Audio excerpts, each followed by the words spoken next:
Ang gagawin po natin ngayon ay ang fly stitch, V borderline stitch, at ang tulip borderline stitch. Ganito po gawin ang fly stitch. Ayan, may drawing po tayo na korting dahon. At itinusok po ang karayom galing sa ilalim ng tela. At muli ay itinusok sa gitna. Ang gitna po niyan ay imaginary na guhit lamang po. At ang susundan po natin ay ang drawing na korting dahon. Ayan, lumabas po ang sinulid doon sa kaliwa ng unang tusok. Tapos ay itinusok naman pong muli ang karayom doon sa kanan. At lumabas ang karayom doon sa gitna. Ayan, muling itinusok sa gitna. At lumabas ang karayom doon sa kaliwa. Ayan, ipabilog po yung sinulid at itutusok pong muli dyan sa kanan. At lalabas po ang karayom dyan sa gitna. At pag hinigit, nasa loob na po siya ng pinabilog na sinulid. Ayan, ganyan po ang procedure ng fly stitch. Yan ay pupunuan lang yung drawing na korting dahon. At makikita na po natin ang kanyang itsura kapag natapos. Yan, ganyan po. Sundan lang po ang bawat tusok ng karayom. Yan, itinusok po muli sa kanan at lumabas ang karayom dun sa nakapabilog na sinulid sa loob. At nasa gitna na po siya. Yan, muli itinusok sa gitna. At lumabas ang karayom doon sa kaliwa. At ipinabilog ang punong sinulid at itinusok pong muli sa kanan at lumabas ang karayom dyan sa gitna. Ayan, hinigit ang karayom. Ayan po ang itsura niya. Ayan, ilalak na po natin. Yan po ang fly stitch. Ang susunod po naman ay ang V borderline stitch.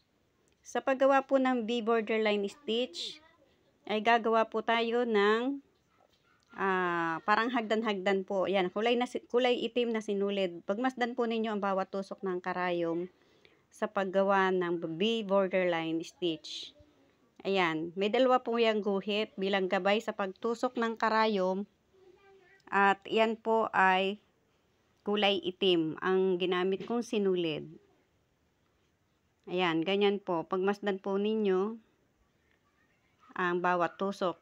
Pag itinusok po yan, ay nakapantay po yan. Yan, katulad yan, nakapantay po doon sa punong sinulid ang pagtusok ng karayom.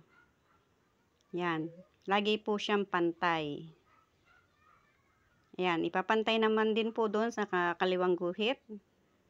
Yan, itusok sa kaliwang guhit, kapantay nung nasa kanan na punong sinulid. Yan, hihigitin. Yan, gawin lang po iyan hanggang sa matapos po yung procedure na yan sa hagdan-hagdan na sinulid. Yan po. Ang susunod naman po diyan ay yung kulay pink na siya pong magiging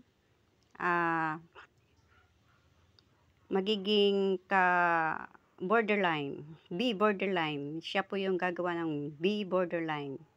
Ayan, itinusok po yung pink at iniyapos po diyon sa una at ikalawang kulay itim na sinulid. At sa pangalawa pong ikot ng sinulid ay isa na lamang pong sinulid, isang kulay itim na lang ang pagpapasukan ng karayom.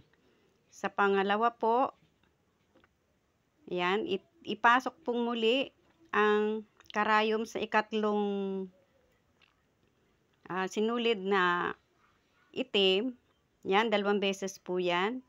Tapos, doon naman po sa kaliwang panig ay 2 beses din po siyang ipapasok. Pero yung ikalawang beses po na pagpasok ng karayom ay isa na lang po kasi pababa na po siya. Yan, unang beses. Tapos, ang pangalawa pong beses ay isang sinulid na itim na lang po. Yan, sa ikatlong yan. Yan, isa na lang po siya. Yan, ganyan po. Bali, 2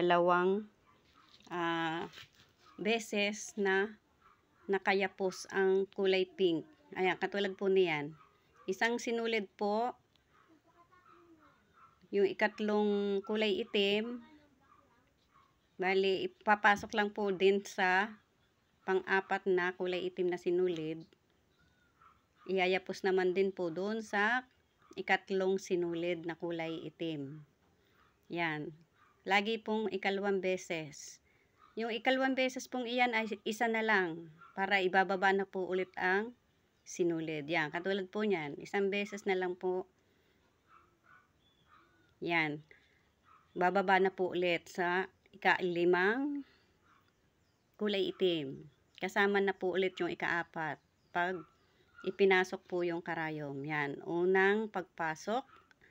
At ang ikalawang pagpasok po ay doon naman sa pakaliwa. Yan. Ganyan po ang paggawa ng V borderline stitch. Naghuhugis letter V.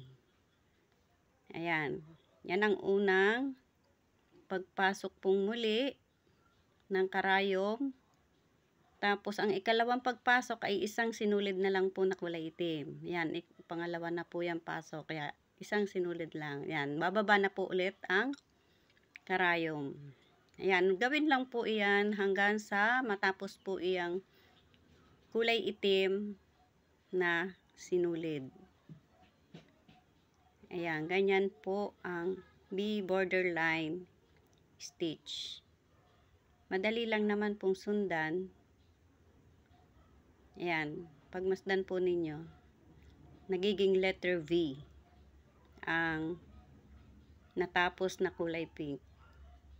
Yan, isang sinulid lang po. Yan. Tapos bababa na ulit siya. Yan, dalawang beses po ulit. Yan, isa. Ang pangalawa po, pag isinuot po dyan, doon na sa kaliwa ang dulo ng karayom.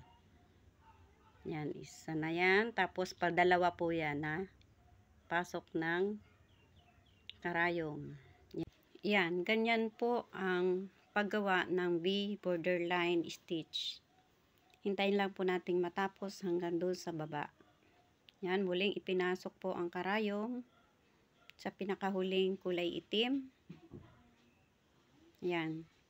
Doon naman po sa kaliwayang pagpasok na yan. Yan. Tapos isa pa po napasok. Tapos ilalak na po sa pinakang huli. Yan. Yan, ilalak na po iyan dyan. Yan po ang itsura ng V borderline stitch. Ang susunod naman po ay ang tulip borderline stitch. Ang tulip borderline stitch po ay ganito gawin. Yan, itinusok po ang karayom sa ilalim ng tela pataas at pag nahigit na ang karayom ay papabilog ang punong sinulid at itusok muli ang karayom sa unang pinagtusukan at lalabas ang karayom sa loob ng pinabilog na sinulid at hihigitin. Yan, itusok po muli ang karayom sa bandang baba. Maliit lang po ang kain sa karayom at lalabas naman sa gilid ng natapos na tahi. Pagkahigit ay ipasok ang karayom sa maliit na tahi sa ibaba at itusok muli sa katapat na gilid ng natapos na tahi at lalabas naman sa dulo ng maliit na tahi sa ibaba. Ulitin lang ang procedure ng pagtusok ng karayom. Yan. Muli ay itinusok sa gitna, pababa. Yan, nakapabilog na po yung sinulid. Yan, tapos ay itutusok naman po ang karayom diyan sa pinakang labas na yan. Yan, sa labas ng oblong na yan. At lalabas ang karayom doon sa kaliwa. Yan. Muli doon sa sa maliit na tahing iyon, ipapasok po ang karayom doon sa maliit na tahi at itutusok naman po ang karayom doon sa kanan, parting kanan, at lalabas ang karayom sa pinagtusukan. Yan, muli ay itinusok doon sa pinagtusukan at lumabas sa gitna ulit. Yan, nakapabilog na po yung sinulid. Yan. Tapos ay itinusok po sa bandang baba. Maliit lang po yung kain ng sinulid. Yan. Tapos ipapasok naman po yung karayom diyan sa maliit na tahing yan. Yan. Tapos itutusok po muli sa kanan. At lalabas naman po dyan sa pinagtusukan na iyan na maliit na sinulid. Maliit na tahi. Yan. Ganyan po. Yan po ang tulip borderline stitch. Yan. Ganyan po gawin. Sa mga hindi pa po naka-follow and subscribe, please follow and subscribe. Thank you for watching. Yan po ang natapos ngayon.